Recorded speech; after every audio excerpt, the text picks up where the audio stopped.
Does shaving irritate your skin, give you nick, bumps, razor burn? You probably blamed your razor all these years, and you thought upgrading the razor all these years with the latest gimmicks and technology would make your problems go away. Upgrading your razor usually costs more money and made you feel ripped off, and your face still hurt.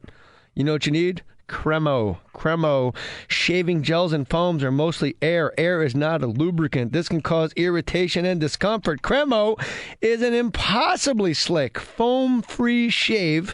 Comes in a tube, not a can. Almost any razor will glide effortlessly and comfortably over your sensitive skin with virtually no bumps, burn, or irritation. Don't waste any more money. Get yourself some Cremo at Walmart, Target, Walgreens, CVS, Pharmacy, Red Cap, White Tube, Cremo! A few days ago, Brooke Tudine posted an inspirational quote on her wall that got 17 likes and 3 comments. Thumbs up, Brooke. Geico also wants to make a comment. In just 15 minutes, you could save hundreds of dollars on your car insurance by switching to Geico. And nothing says inspiration better than saving money. Well, except for those posters that say things like teamwork, excellence, and make it happen. Hashtag keep climbing. Hashtag savings. Geico. 15 minutes could save you 15% or more on car insurance. Put your name on it. Just put your name on it. That's all I say. Be a man or a woman. Put your name on it. Well, I'd like to hear about it, potheads. How the fuck you gonna know how to be great if you don't study greatness? Look at the game tape. Donuts. If you want a battle, it's either that you will or you won't. You know, you're not a bad-looking man, Mr. Gals. But you are, Blanche. You are in that chair. There's something wrong with us. Something very, very wrong with us. Hey, man.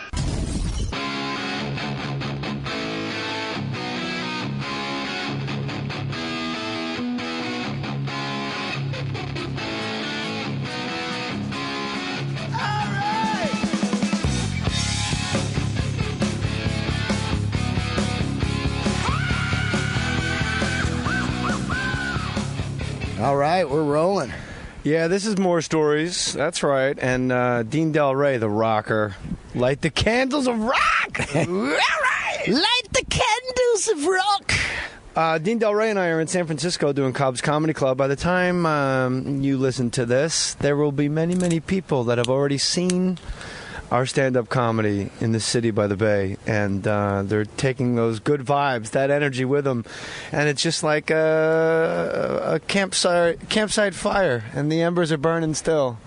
However, you can see Dean at the Comedy Store all the time. He's my guest on Mohr Stories. We are actually on a rooftop in San Francisco. There's that's the Bay Bridge right there. That's the Bay Bridge. That's the new Bay Bridge. You see the tip out there behind Treasure Island? That's the new Bay Bridge. That's the new part there. You ain't even down. Yeah, and then the old parts there that I love when you come over the Bay Bridge. There's that weird little Coast Guard station right at the bottom. Yeah. I was like, that's probably where you best. pay.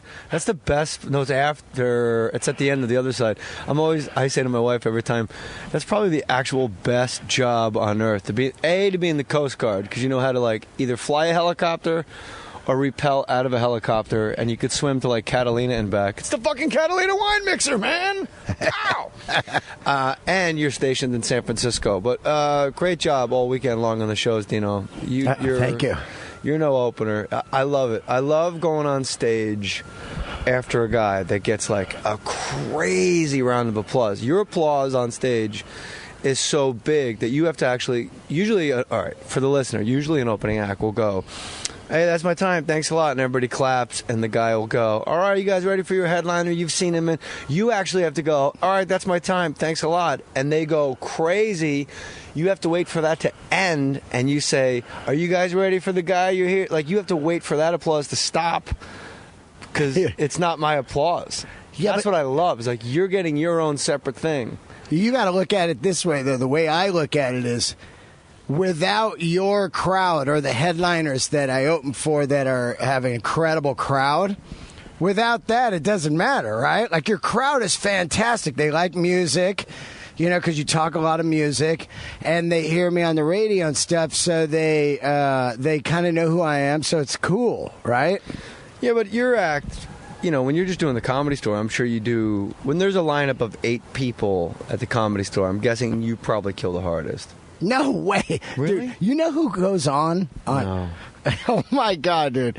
You have I don't leave my... You know me, man. I know. You don't get that. You can't believe I'm here now. I know, right? I can't believe, yeah. First of all, I am like let's describe... Greta Garbo. I'm never leave my home. I know, it's crazy because I a said... recluse. I said, you got to get over to my room. It has a view that'll fucking knock you out, man. This is panoramic views.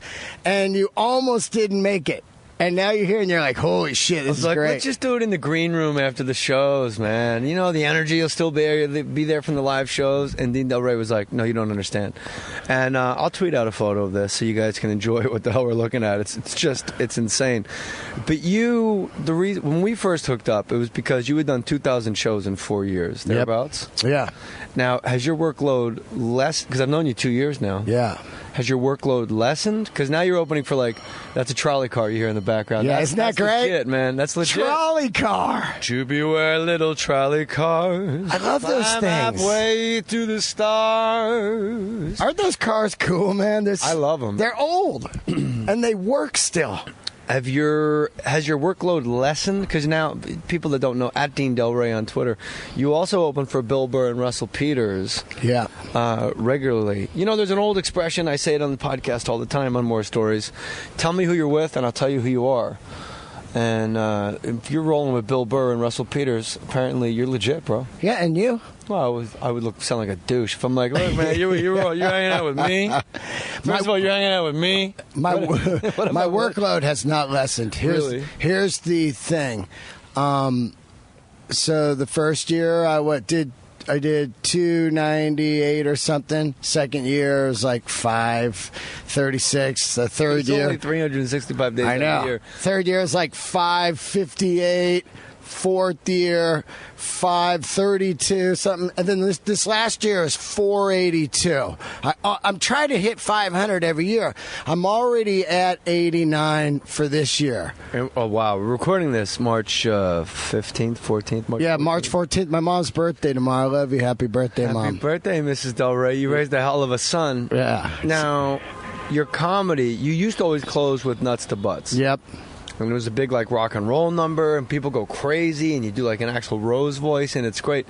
And what I love, you've been opening with me long enough that over the last year, I've seen all of a sudden one night Nuts to Butts comes in at the 10-minute mark, and I'm like, whoa! Now I got to watch and see what he closes. How's he going to top that? Yeah. And don't you think as a comic that's the most liberating, scary, but also freeing thing when you can take your closing bit and reshuffle the deck and just go, no, fuck that. 8 minutes in, I'm doing my closer. Yeah. And then all of a sudden, you better build a real good pair of wings to land this airplane, dude. Well, I wanted to do the Louis C.K. thing where he said I open with my closer. You know, he decided to do that at one point to where it was like, all right, now what do you got, bitch? You know what I mean? Yeah. So about 2 months ago, I headlined at the La Jolla Comedy Store whole weekend, and I go, you know what? I'm going to open with Nuts to Butts. And it was actually scary as shit because you have these parachutes as a new comedian that okay, this stuff in the middle might not be as strong as Nuts to Butts, but I know when I close with Nuts to Butts, they'll remember that. But instead I was like, nah, I gotta fucking take it on, right? Yeah, I guess for me, the translation would be the walk-in. If I just don't do walk-in, I know I'm going to get a crazy response. I do an hour and a half sometimes. And when you get to about the 40, 45-minute mark, the crowd kind of starts going, is he going to get out of here without doing walking? I can feel them kind of get uptight. And sometimes I don't do any impressions. I just bounce. But when I walk out and I do walk-in, in the first 10 minutes, it's exactly what you said, that Louis said. It's all right, now start weaving. Where's your basket? Yeah. What can you do? Right? And, by the way, if you want to help the podcast, Mohr Stories, and Dean has a great podcast at Dean Delray. It's Let There Be Talk. Let There Be Talk. And I was on it, and we had a great time. It's funny, because every time I'm on your podcast, we talk about stand-up comedy, and every time you're on my podcast, we talk about rock and roll. But if you want to help Mohr Stories, the absolute best way you could help Mohr stories is to use the Amazon banner at jmohr.com. And my website's pretty good. Like, there's a lot of content. You can watch a lot of clips from my Showtime specials. You can listen to this right now. But if there's an Amazon banner, instead of going to Amazon, basically, I'll make it quick. It's easy. Amazon just wants to know you got there through my website. So you go to jmohr.com, click the Amazon banner, and if you email me what you bought, I will read it on the podcast. I don't have a computer with me because I'm on a rooftop garden with my friend Dean Delray. We seem very fancy. But, yeah, like, I always close with walking because I know, A, it's going to, like, you know, when you listen to music on an equalizer or something, like when the red and yellow, green lights, like, shoot up and down. Yeah. You know what I mean? Like on those old stereos. Yeah, the graphic EQs. Like, I know I'm going to get that red if I close with walking. So I know that. I got that in my holster. And I always explain comedy to people.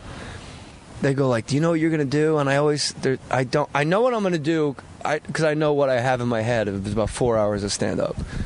And it's like being a giant switchboard operator. Those old switchboards where they have to plug in the calls. Yeah. And I know my last row is Tracy Morgan, Christopher Walken, Al Pacino, Clint Eastwood, and I know I have that. Yeah. As no matter if all else fails, I'll just plug in those phone calls and I'm fucking good. And they're like, that was a good show. Yeah. So I like to do what you just said and do it. But you talk about the fact that you're doing this bit, and I hate to walk you into bits like Z Morning Radio, but it is such a great bit about fuck faces. Yeah. Fuck sounds. Fuck sounds? Yeah. Fuck faces, I guess, are all the same. It's a Brian May guitar solo. We all make the same. It's a John Mayer. Your body's a wonderland. Yeah, fuck sounds. I just came up with that about 2 weeks ago. And it's amazing. And I'm only 5 years in, so I don't sit here and act like I know what I'm doing. But they always say you're going to start to find your voice about 10 years in or whatever. But what I'm starting to realize now is I have stories in my life that are fucking funny to me. And if I can tell them to you and you understand, if I can tell them in the right way to where it's like comedy instead of just telling you, then I've got gold. So I started trying to do these stories, and one of them is fuck sounds. And it's hilarious because that was almost what the Beach Boys named Pet Sounds. It was like they had to go to a vote. Yeah. No, the record company banned it. They're like, no, no fuck sounds. They're all like, all right, so we're all good with fuck sounds, all 9 of us? Yeah. And even John Stamos on drums was like, I like fuck sounds, honestly. And the record company said, guys, you can't do fuck sounds. All right, Pet Sounds, whatevs. Pet Sounds is the same, right, with some people. Overrated album. Oh, yeah. I don't go Beach Boys. I hate Pet Sounds. And I bought Pet Sounds. I'm going to get right back into the bit. But I bought Pet Sounds because everyone told me it's their answer to Sgt. Pepper's. Well, then you know what? Then they're fucked. Because Sgt. Pepper's is awesome and Pet Sounds is fucking garbage. Pet Sounds came out first, right? And then they... You know what? Public Enemy... Sorry. Yeah. Public Enemy, Fear of a Black Planet. One of the greatest. That's hip-hop, or Paul's Boutique. That's hip-hop's answer to Sgt. Pepper's. Yeah. You're right, man. That Fear of the Black Planet, I recently got it on vinyl, an original copy. It's one of my favorite records ever made. It's incredible how it's a seamless record with the radio stuff and the sounds, and there's no stop in the record. They mix in all those radio interviews. It's incredible, right? I saw these guys in concert, and they were gentlemen in Uzis. Yeah. And frankly, if I see somebody wearing one of their shirts, I think they're scum too. Yeah. Burn, Hollywood, burn. Man, I can smell a riot going on. Big Daddy Kane and Ice Cube. Chuck D has... Everybody always goes like, who are your greatest MCs of all time? Chuck D never makes that top 3. But when welcome to the Terror Dome. Oh. Like, you knew, like, there is some anger out there in the black community that I'm unaware of. I love that. I love that movie. I love Spike Lee, and I love Chuck D. It's amazing because I watched the Chris Rock film, which was Top 5, and it was... an hour and 20 minutes in before someone said Chuck D. Each time I was in the theater going, are you kidding me? Chuck D, you're in New York? No one's saying Chuck D? Are you out of your mind? The guy is a king. I was backstage at Bill Maher, the old, not the new one on HBO, the old one that he used to do on ABC, Politically Incorrect. Mm-hmm. And Chuck D was a guest. They would do like 3 shows in a row. And yes, we're circling back to fuck sounds. Beach Boys album. And Chuck D was talking to Al Sharpton, and they were talking about something that went through the councilman or senate in New York to raise money for inner city schools had fallen through. And they didn't bring it up on the show, but I was sitting right there, and those two were on a couch. And, I don't give a shit about Al Sharpton, but Chuck D, oddly, the hip-hop artist, is the guy where I'm like, well, what does he have to, I don't give a shit what Al Sharpton has to say. He's an idiot. And then Chuck D goes, and we could raise money. We could box. You want to box? Let's just close off 145th Street. We'll box. Yeah. Hey, $5. Watch us box. I'll fight. Let's box. Let's just box. And that was him actually saying to, Reverend Al Sharpton, everybody wants to come to 145th and Park to watch us just box. Chuck D at 45 That'd be was badass. let's just fight. If we're going to raise money, let's just box. I feel like he's underrated, man. People talk about Kanye and Jay-Z, but I look at those guys more as businessmen than I do. Chuck D to me is like the Clash. He's from the streets. It was early on. It was this new, it's not completely new because, of course, you go back before it. You got Rapper's Delight, and you got all the early hip hop. That was good time stuff. That was dance. That was party music. Right. Chuck D was the East Coast. That was the Mecca, Queensbridge, Bronx. You can argue all you want where it started. Oh, how about this? Chuck D is the only reason you bought a Pirates hat. Absolutely. I owned a Pirates hat, and it was that square version. Yeah, dude. The square version, the early one, yeah. Remember when those hats were square? What was that, man? That's the old Willie Stargell, Dave Parker one. Yeah, that square hat. And their theme, the 1980 Pirates World Series. It was so awesome. Their theme song was "We Are Family" by Sister Sledge. Oh, we are family. Which, by the way, I saw them at Disneyland when I was a kid. Sister Sledge? Yeah, they came out in that center stage. I got all my sisters and me. The Pittsburgh Pirates at Disneyland. They came out of a center stage. Oh my God! What's your fuck? Dude, tell us about fuck sounds. Okay, because this makes me laugh every night. Fuck sounds goes back. Hashtag this. Yeah, fuck sounds goes back to an early girlfriend I had. It's a 2-part story, and it's amazing because I was just sitting one day about a month ago in La Jolla, getting writing some stuff in a Starbucks, and then I heard this person in line go, "Oh, that feels killer." And it hit me. I go, God, I used to have a chick that said that when we would have sex. She would go, "Feels killer." And it was disgusting. And it was at the time, it was the only girl I had, so I had to put up with it. Do it again. Feels killer. She was from Ohio. So you were inside this woman just smashing. I'm like, oh, yeah. And then her response is? It would just come out out of nowhere. She wouldn't say anything, and then she'd go, "Feels killer." Hashtag feels killer. And I was like, gross. Hashtag feel. Don't hashtag fuck sounds. Yeah. Because we get retweeted to our parents. Yeah. Feels killer. Feels killer. Yeah.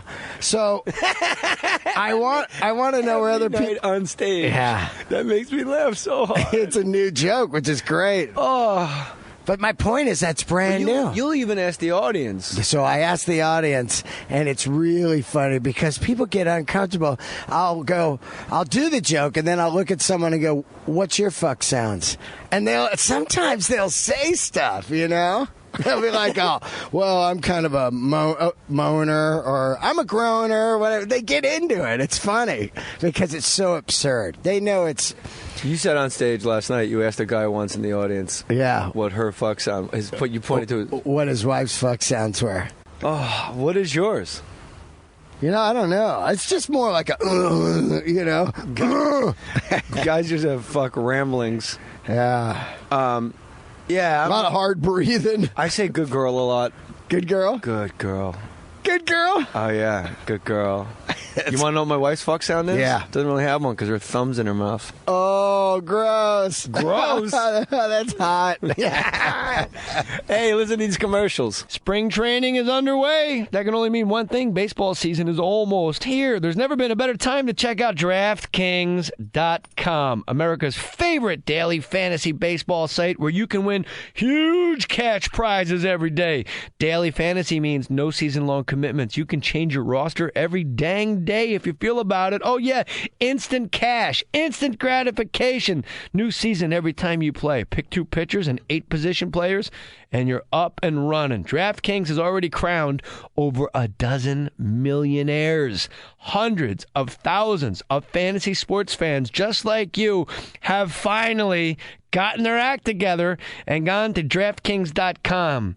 Cash in at DraftKings.com. It's your turn now. Hurry to DraftKings.com now and use a promo code MOHR to play for free in the $100,000 fantasy baseball contest on opening day. First place takes home $10,000. Use promo code MOHR, MOHR, for free entry now at DraftKings.com. DraftKings.com. I'm excited about DraftKings.com. I want my money.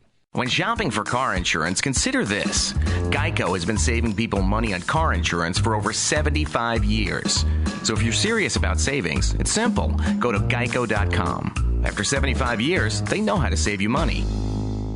Hey, I use Tricom. My name is Jay Mohr, and it's true. A recent study shows that Tricom 5 times more effective at reducing itch than 1% hydrocortisone, which is a topical steroid. You can't be rubbing steroids on your body. You got to get the Tricom.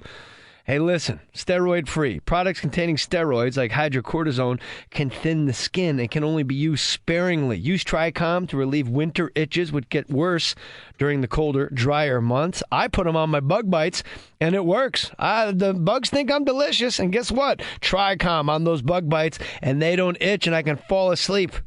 Tricom relieves minor itching, stinging, burning, year-round. Tricom works almost immediately. The relief lasts. Tricom is backed by the itch-free guarantee. If a user, like you, is unsatisfied, you can mail back the empty tube.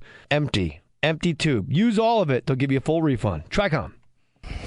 Feels killer. It's fucking funny, right? Feels killer is amazing. You know what really feels killer is when the people are laughing their heads off on a brand new bit like that. I'm like, oh, so I start with nuts to butts in La Jolla, and I roll the dice and close with that, and it ignites, and I go, oh, thank God.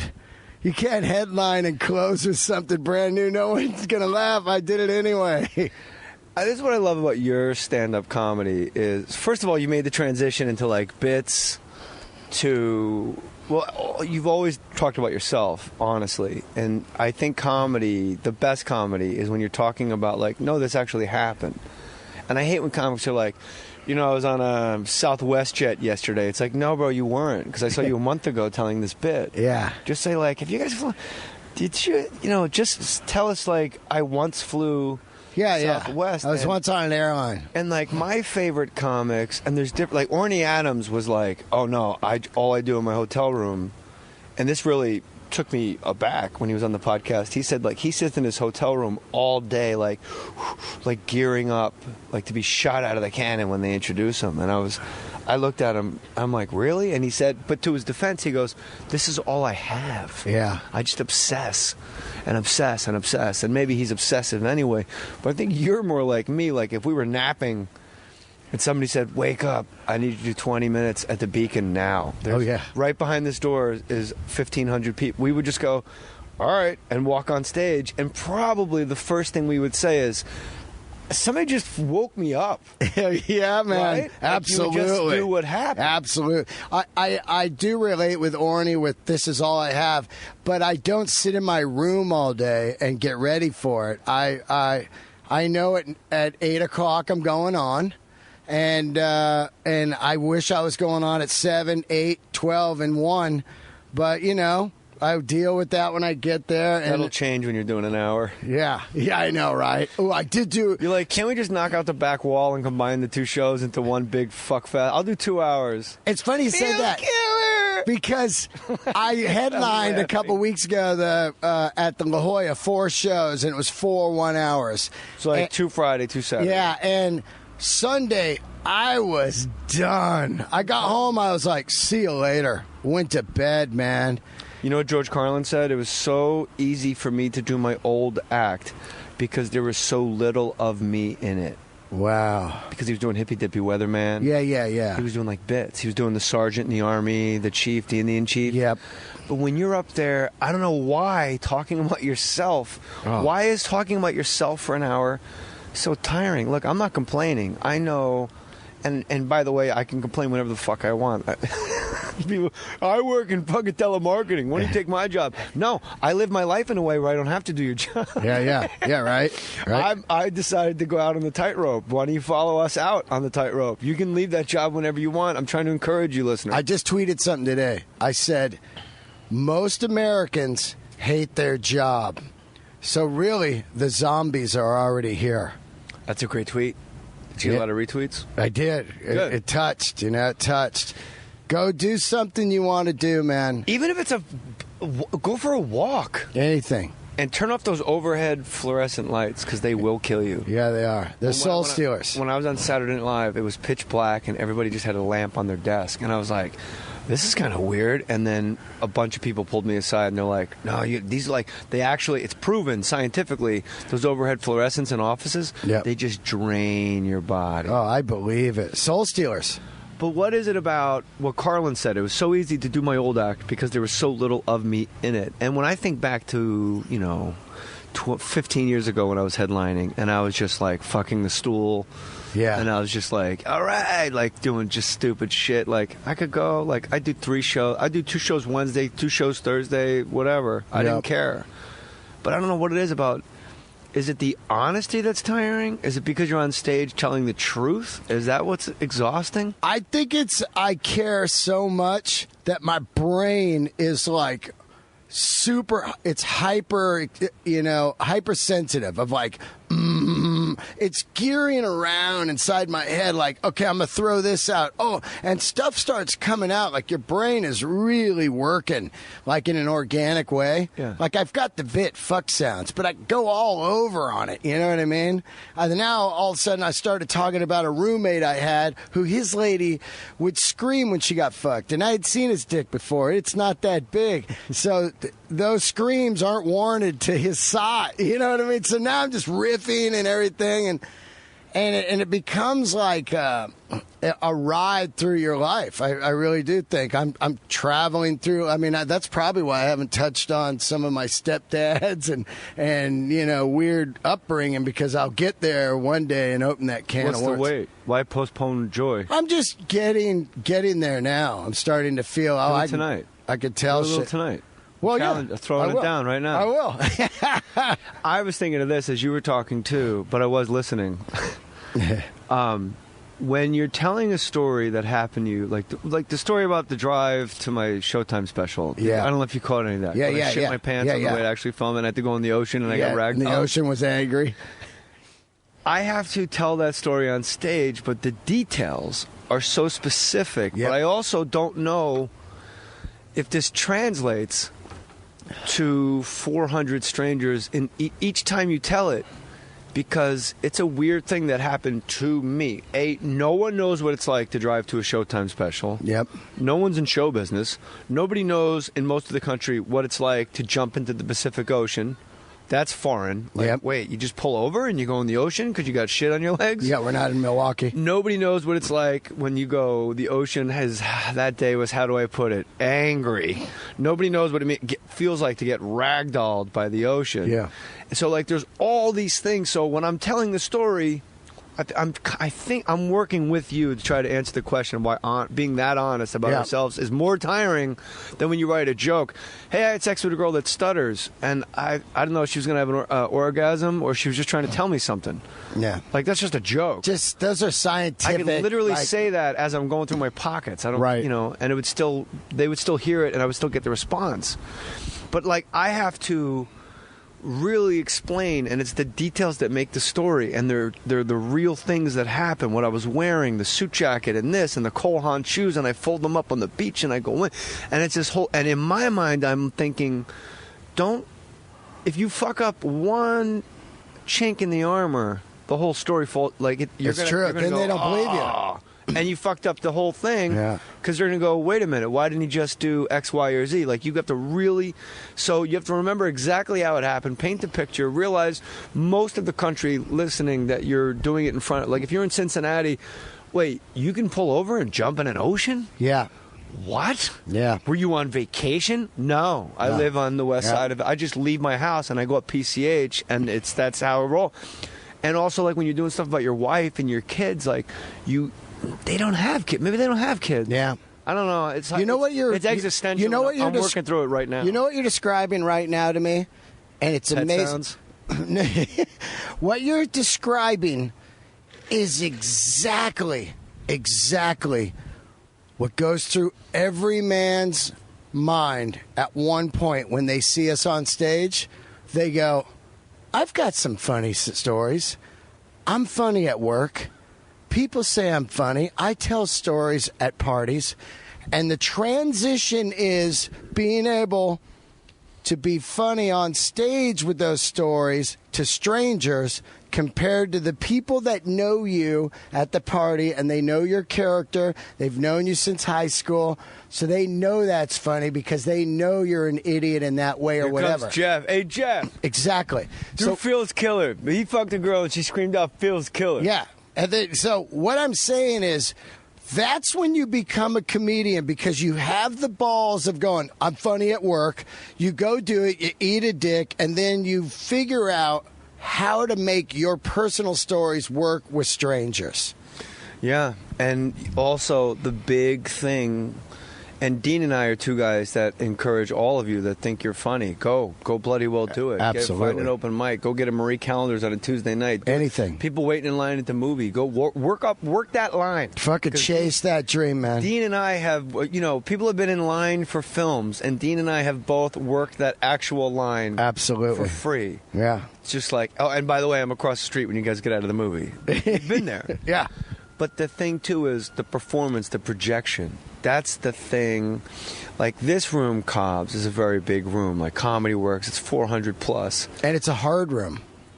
It's a very high. It is. You know what? My wife says all the time, like, ceilings are too high. So there's weird things that an audience member would never think come into play. Absolutely. But when you got a big room, and they're just chairs on a floor. It's not like a theater. Like Comedy Works is 480 or 500. It's different. But it's kind of like a theater. Yeah. With a balcony. And you go, everyone's very much a unit, and they're kind of smushed in. Yeah, they're really smushed in. But comfortable. Yeah, The chairs are like theater chairs. This one's like really kind of It's kind of like you're at a VFW hall, and there's an upstairs. That's what it's like. And it's huge. It's huge. And Thursday night, the thing for me is, and not to get hippy-dippy, but like that collective consciousness, all of us being like one thing. Yeah, you can go out and you can do great doing stand-up, and people go, that was a really good show. But can you throw your net into the sea? If there's 414 people in the room, can you throw your net out there the moment you hit stage, and for an hour and 10 minutes, never have one fish leave that net? Yeah. Never have one go like, I don't even, like, wait, what?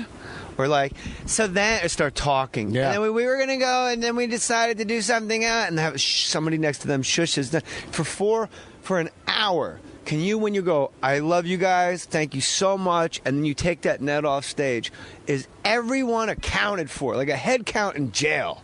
Yeah. That's what it's like to me, because Thursday, I walked off stage.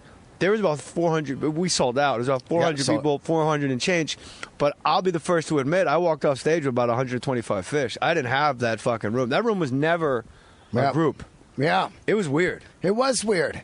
I'll tell you what. I want to shoot my special at the Fillmore, and I keep thinking, like, am I an idiot? Because this town is the hardest town to do comedy in because you got a lot. I grew up in the Bay Area. I grew up right here. And you got a lot of fucking PC people here now. So what you have is you got a lot of money, and it almost feels like they feel guilty. So they don't laugh at anything that's edgy. Like when I say, I saw a guy today missing an eye. No patch, no glass. I was looking right in his fucking head. You know how scary that is? When I do that, no one's laughing. And I'm like, you're not laughing? Why don't they laugh? Because I didn't know that. I'm upstairs then. Yeah, because they're not laughing until I do the punchline. But usually when I say no patch, no glass, people are already laughing. Like, that's absurd. I'm looking right in your skull. And they're laughing already. But these guys are like, well, yeah, I did see that guy myself today, And it's like they start analyzing it too much. I'm totally into all kinds of rights. Gay rights. I hate racism, everything like that. But I also hate PC people who laugh on behind. You know what I mean? It's like we're all here. Well, yeah. I mean, you're preaching to the choir because I'm on radio now, J Mohr Sports, Fox Sports Radio, and I realize at any moment corporate can come downstairs and go, "We're gonna have to let you go because you said X, Y, or Z." Yeah. Because the line keeps moving. Exactly. Like Don Imus said, "Nappy-headed hose." Yeah. He got fired. Yeah. He was talking about 6'4", 250-pound black women that played basketball at the University of Rutgers, or Rutgers University. Now, let me ask you this. Do you think Don Imus and his friends had ever said that expression to each other, ever in their lives? Where did Don Imus hear nappy-headed hose? I have no idea. A black person. Right. There is no way Don Imus is on his ranch in New Mexico helping dying cancer-stricken children. Oh, yeah. They left that part out of the news story. Yeah. That hundreds of children are on the Don Imus ranch getting the treatment they need. He's not going and having like a dinner with a bunch of white people and another rich radio syndicated weird white guy like Glenn Beck's like, I don't know if you've seen the nappy-headed hose that play basketball. Right. And then Don goes, that's hilarious. I'm going to use it because it's racist. He probably heard it on like fucking different world. Yeah, but the problem with him Jasmine guy was like, first of all, these nappy-headed hoes. Yeah. And then they just apply. But he is fucking smart enough to know he should have never said that. I think there's a disconnect of a man that's that rich, that's white, and I don't mean any of this as a negative. It's just the way it is, and that's why I'm glad I go out on the road all the time because you're amongst the folks. It's people that goddamn work for a living. You play a theater; it's filled with mailmen. Yeah. But when you're on Fox News and every day from 5 a.m. to 10 a.m. you're on Fox News, and then a town car takes you back to Connecticut, and then all you have are assistants going, this is what you're going to do tomorrow at your job. Yeah. When the town car takes you back to that nice studio in Manhattan, you don't know that that's a thing. Nappy means nothing to him. Right. It doesn't mean anything. Nappy-headed hose. Yeah. And he got fired. Which I don't think he should have gotten fired. But he'd been in trouble before, right? Look, but that's what I'm saying. Don't we want them to be? Well, listen. Don't you want to be the guy? If you have a job on radio or television, don't you? Patrice O'Neill, rest in peace. I miss you, brother. Had the greatest line ever. I'm a comedian. It's like monkey bars as a kid. Yeah. I might reach for the next monkey bar, and it might be completely inappropriate when I grab it, but you may not keep me from reaching towards that next bar. Right.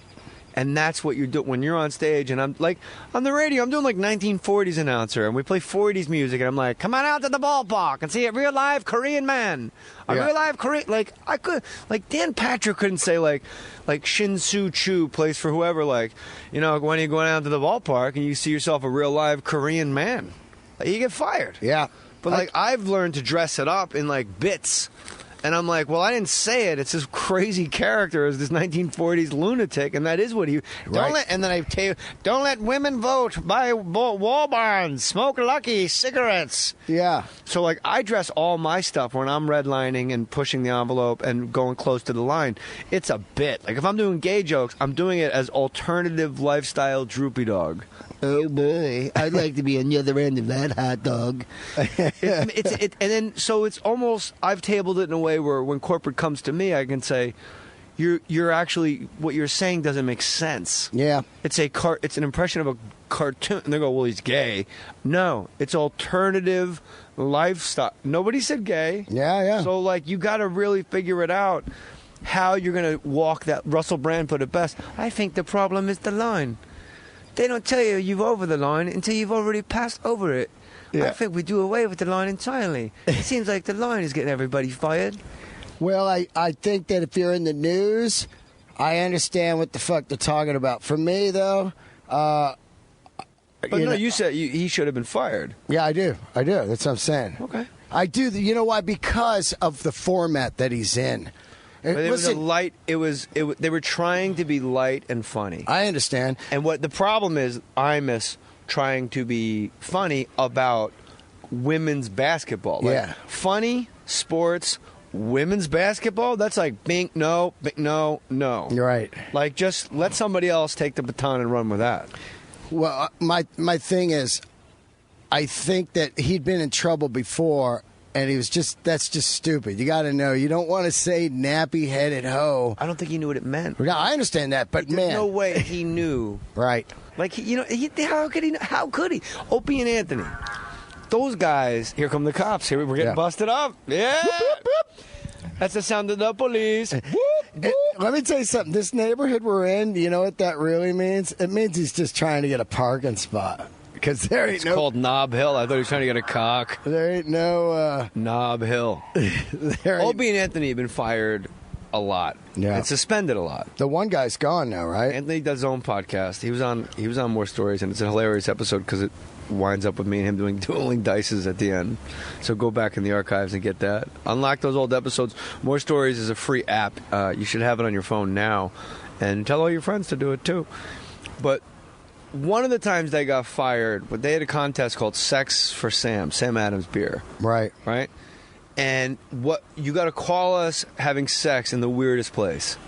And a couple called from St. Patrick's Cathedral. They're in St. Pat. Look, I'm a Catholic. Yeah. I'm a Christian. I love Christ. I'm with the blood of... Like, you're looking at a guy who wakes up every morning and is appreciative that Christ died for my sin. Like this. Yeah, you're a religious guy?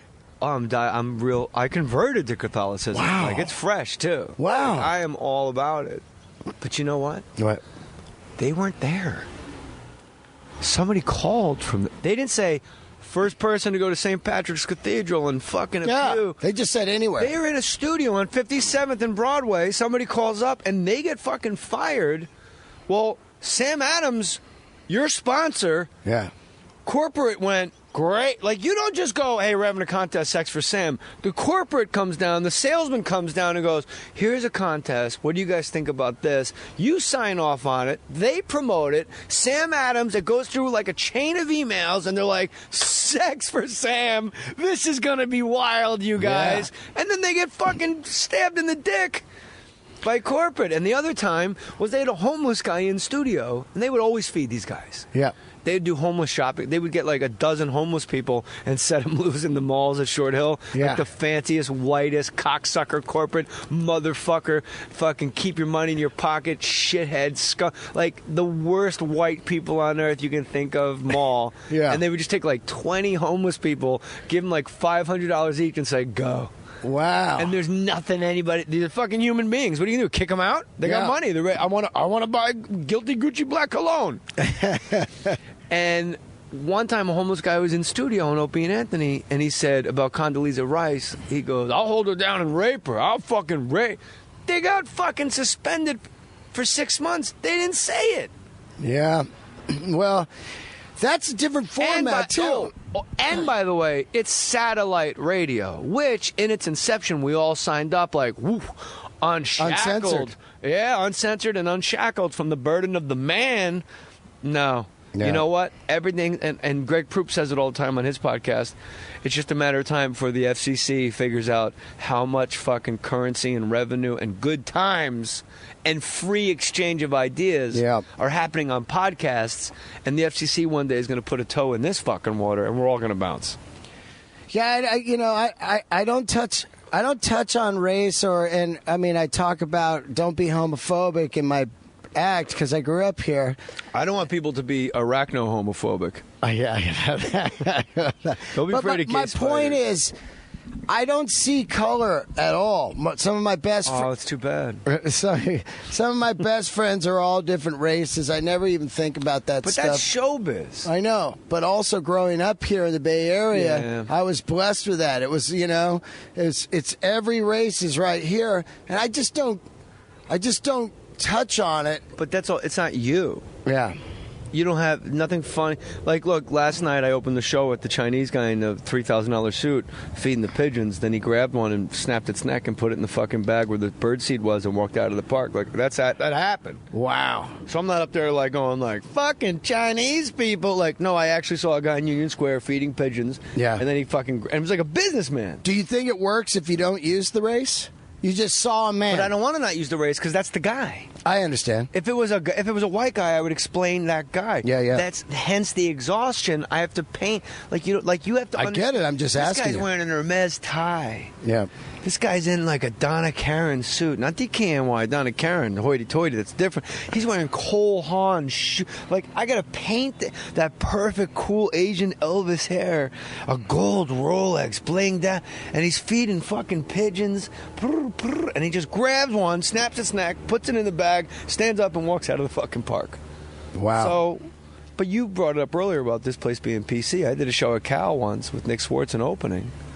And after the show, the girl go, how come in that story you told, why did the guys all, like, I don't understand why you had to tell us they were black. And I just was like, because they were black. She goes, but if they were white, you wouldn't have said they were white. I go, sweetheart, I grew up in New Jersey, Jersey Shore. Like, the show Jersey Shore was my high school. Yeah. Okay? Minus the ocean, because we were by Giant Stadium. It was a bunch of white Guidos and Irish Guidos. So if 4 black guys walk down the street, they're outliers. You go, well, that's kind of weird. Like, we didn't see them. Right. There was 2 in the whole fucking school, Jerville Gibbs and Joel Love. I still know their names because it was so rare. And conversely, if you go to, like, Crenshaw High, and me, Dean Delray, Bill Burr, and who else? And Eddie Pepitone walk down the hallway.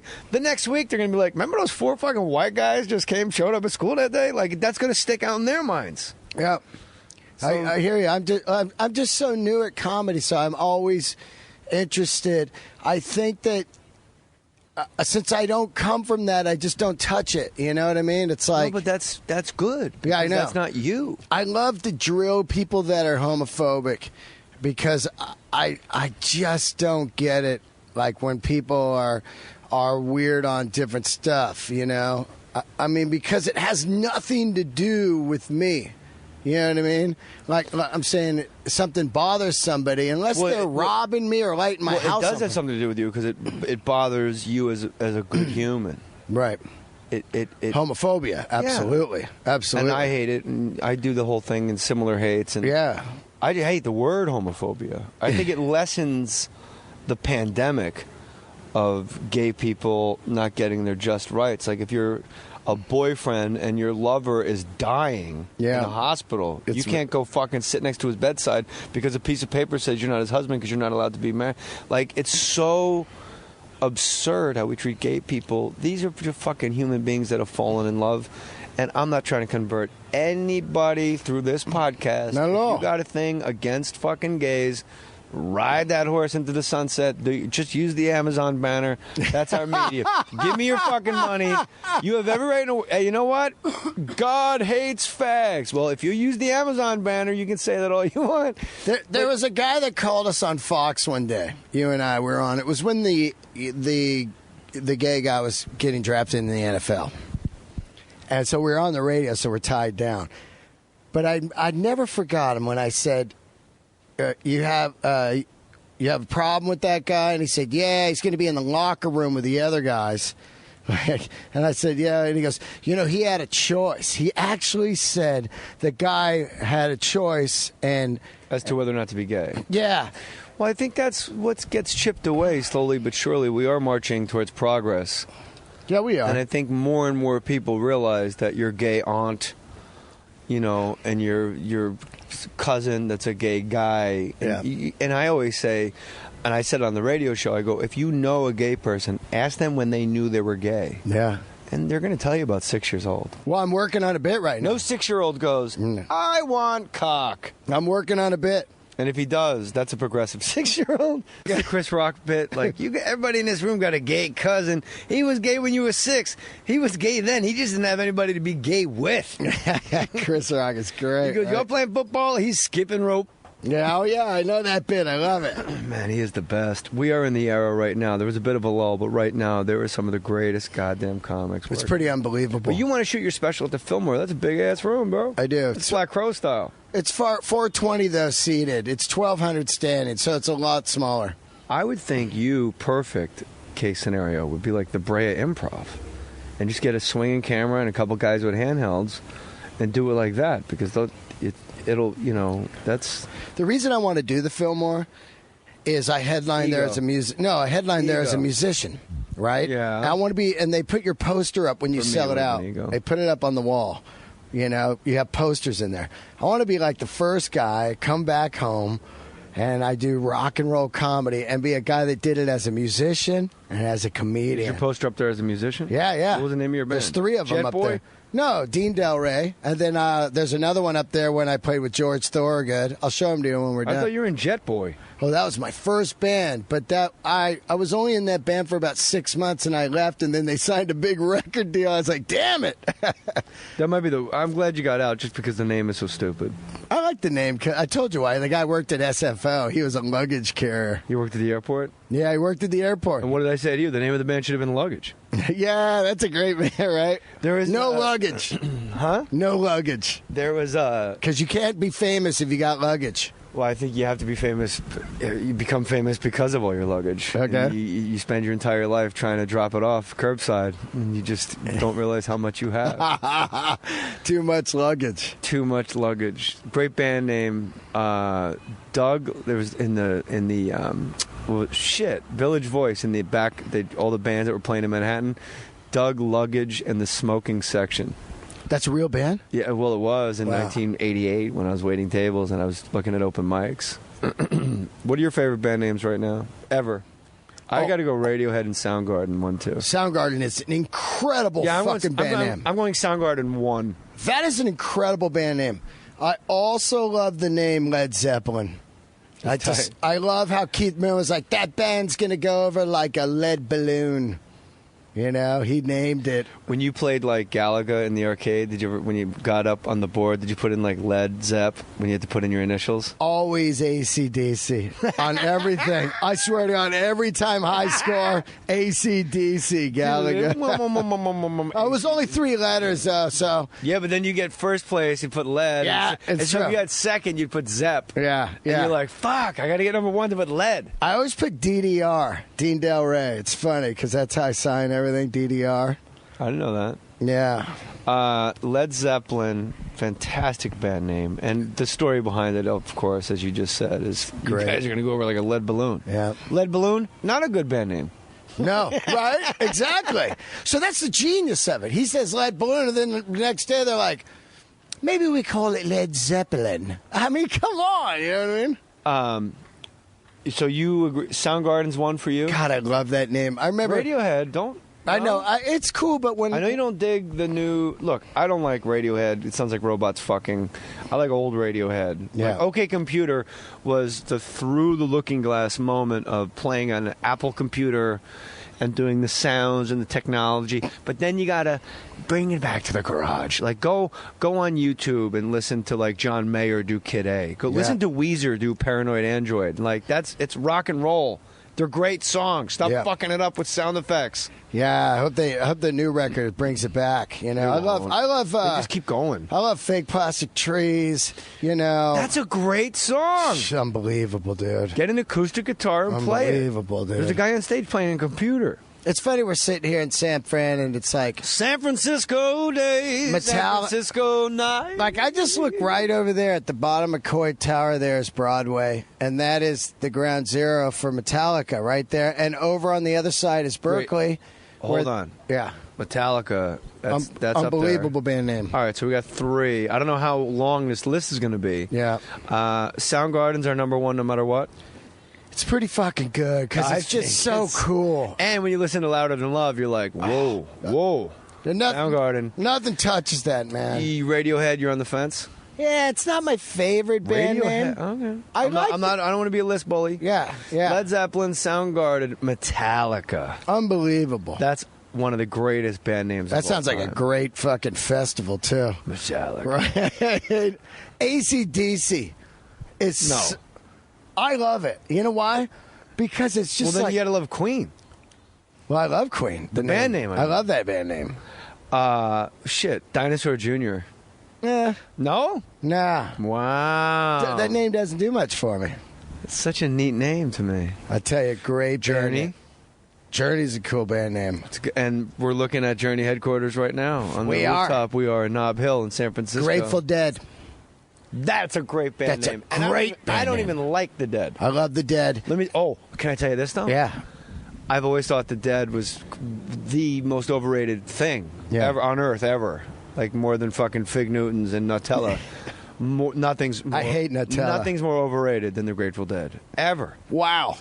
One day, I'm driving to the radio show, and I go up Beverly Glen because of traffic, or I don't know why. And I realize I'm going to be 45 minutes late to my own show. And I am sitting and sitting and sitting. I gotta take a shit, like with anxiety. Yeah. And I have to piss. I'm pissing in a Starbucks cup. And, oh, by the way, if you're wondering how many times you can pee in a Starbucks cup before the bottom falls out, 3. Is that a Trento or a Venti? Venti. 3. Whoa. The lady I was married to, my first son, she wanted more child support, so I had to go to a mediator. And I'm like, fuck. Is this recently? No, I offered her double and she declined. Oh, God. It's one of those, like, really? Yeah. Shit. Greed. So I'm peeing in a Starbucks cup on my way over Beverly Glen. The other way, different story. And it's like the 5th time I used this cup, and all of a sudden my legs get warm. Oh, no. You mean it melts out? The bottom Yeah, melts because it's all recycled paper. Oh. And I had to go into mediation, get this fucking this piss person pants. with piss pants. But thank God they were dark cheese. I'm like, if anything is more indicative of what's about to happen in my life, is I have fucking piss pants. Hi, here's some more money. You earned it. Oh, my God. Private Pile, eat your jelly donut. You earned it. So I'm going up Beverly Glen, and I have to shit. I'm in traffic, and I put on the Grateful Dead channel on Sirius XM. Love it. And I'm like, all right, there's nowhere to go. Fuck it. I gotta tell you, I got it. I finally got it. Wow. I've always loved Sugar Magnolias. Yeah. I like Jane's Addiction's Ripple better than I like the Dead's Ripple. Oh, yeah. Uncle John's Band, pretty good. It's okay. Truckin's awesome. I wanted to call my special Truckin'. You should. Yeah. It's a great name. And I wanted to use the song, and then I just read the interview with the guy that writes all the lyrics, is in the new Rolling Stone. Please read that if you guys are into Grateful Dead, because he tells some of the greatest stories. He wrote Truckin', Uncle John's Band, Ripple. He said that Ripple was incredible by Jane's Addiction. His daughter played it. He was like, oh, my God. But he turned down Levi's $1.5 million in 1978 to use Truckin'. 1978? Yep. He was like, that's like that's like $10 million. Absolutely. Right now. Absolutely. Oh, my goosebumps. I know. Talk about fucking street cred. Talk about ethics. And how about Levi being that hip? Oh, Levi, because they knew right away. Bell bottoms are big. You know what I mean? And it's Truckin' is the doo-dah man, which is Keep on Truckin', which is R. Crumb. Yeah. So they're probably going to do this whole campaign where it'd be R. Crumb's cartoon moving with bell bottoms. I'm just picturing it as I'm reading the thing in Rolling Stone yesterday. Truckin', the doo-dah man, with the bells and shit. Levi's, 517 bell bottoms. Speaking of bells, hear those bells? I love it. Bells and church bells. Well, you see that church right there? That's where the bells are coming from. And let me tell you, it sounds like it's there, but it sails around this valley. And that church is where, on Dirty Harry, this guy's sniping people off into the park there. Oh. That's it right there. He's hitting Washington Park there. He's shooting people. That's the church right there. I told you we were filming Hereafter. Me and Matt Damon are at a picnic table in Golden Gate Park, and we could see Alcatraz across the bay. Yeah. And Clint Eastwood goes, "Whenever you boys are ready." He never says action. Yeah. Isn't that cool? What does he say? Whenever you guys are ready. Whenever you guys are ready. And he goes, "I'm going to go back to Video Village, and we're all set up, so whenever you guys are ready." Whoa. And I asked him about it, and he goes, "Well, nobody says action in everyday life. You guys are ready to play make-believe, and somebody yells action. It seems a little unnatural." I love it. Like, when was the last time in the middle of your day somebody just came up to you and went, action? Yeah. Like, you're like, okay, I have to cry. Yeah. My son's on his deathbed because he fell off his fucking motorcycle. I'm his dad. I got to fucking sit here. Me and Shirley MacLaine are going to cry. That's my mom. There's this thing. Okay, wow, that's my fucking son. I've convinced myself this person is my actual child, that Shirley MacLaine make-believe Action! Big fat Jewish guy in the corner with a sandwich in his hand. Action! You know what I'd say if I was a director? I'd be like, light the candles. But Clint goes whenever you're ready. That is so cool. And what's cool is we were filming at Golden Gate Park, and we could see Alcatraz. And at one point, we exactly looked at each other, Matt Damon and I, at the same time, and went, he was fucking in Alcatraz. And then we just started asking him questions about Alcatraz, like not the movie, because we knew he was encyclopedic about the actual. I love that movie. Facility. Yeah, Frank Morris is the guy's name that escaped. But why did they close it down? And people there's no Oh, I'll tell you why they closed it down. Why? So they built it. They were overcrowding in jails. No, that's not why. The sea air was slowly rotting that away. That's why they were able to carve those holes and get through there. So the place, salty air. The place was falling apart. And they were like, we can't keep these guys here. This whole place is eroding. Of course, it's still there. They do like small maintenance and stuff because it's a tourist attraction. But it was completely eroding. And they were like, we got to build a new prison. Let's don't build it here. We'll build San Quentin. And we'll make a modern prison. It was just... You could fit... Well, maybe they make more money doing tourists. Oh, God, are you kidding me? After that, though, you remember the Indians took it over, and they had it for, I think, 2 years. They own, really? Oh, yeah. They said, this is Indian land. We're taking it, and they moved on to it. And then... people live on that island right now? No, this was for a couple years, and then the government took it over. But Bob Dylan played a show on there for them, like a fundraiser. And then years later, I was there with Wallflowers, and they played a gig on there. Wallflowers is a good band name. That's a great one. Bad band. What? I don't like Wallflowers. Oh, they're great. Great band name. Great records, dude. The first two records are fantastic. Stone Roses, good band name. How about, I was thinking another band, Oasis. Love that band name. It seems like something you and I would think of in high school, though. I just like it, though, because like Bugs Bunny had an Oasis. But when you think about it, if you're playing rock and roll, you're on the ultimate Oasis. How about the greatest bands of all time, with the exclusion of Led Zeppelin, have the worst name? Like the Beatles, Rolling Stones, the Who's actually pretty good. Those are such 60s names, like the Beatles, Rolling Stones, the Animals, that kind of like... Terrible. It was the thing, yeah, right? The Doors. I like the Doors, but it's like the. Everything's the Beatles, the Doors, the Animals, the Rolling Stones, the Who. You had to have before the band name. You never call them, like even Eagles, I was doing a tweet today. Jefferson Airplane dropped the, but they were and then they dropped it. Yeah. They started as the Jefferson. That's right, the Jefferson. And then they were Jefferson Stars. The Eagles. It's not just Eagles, right? Do you like the Eagles? I love the Eagles. Why? Are you out of your mind? I hate the Eagles. Hotel California is the soundtrack of this goddamn state.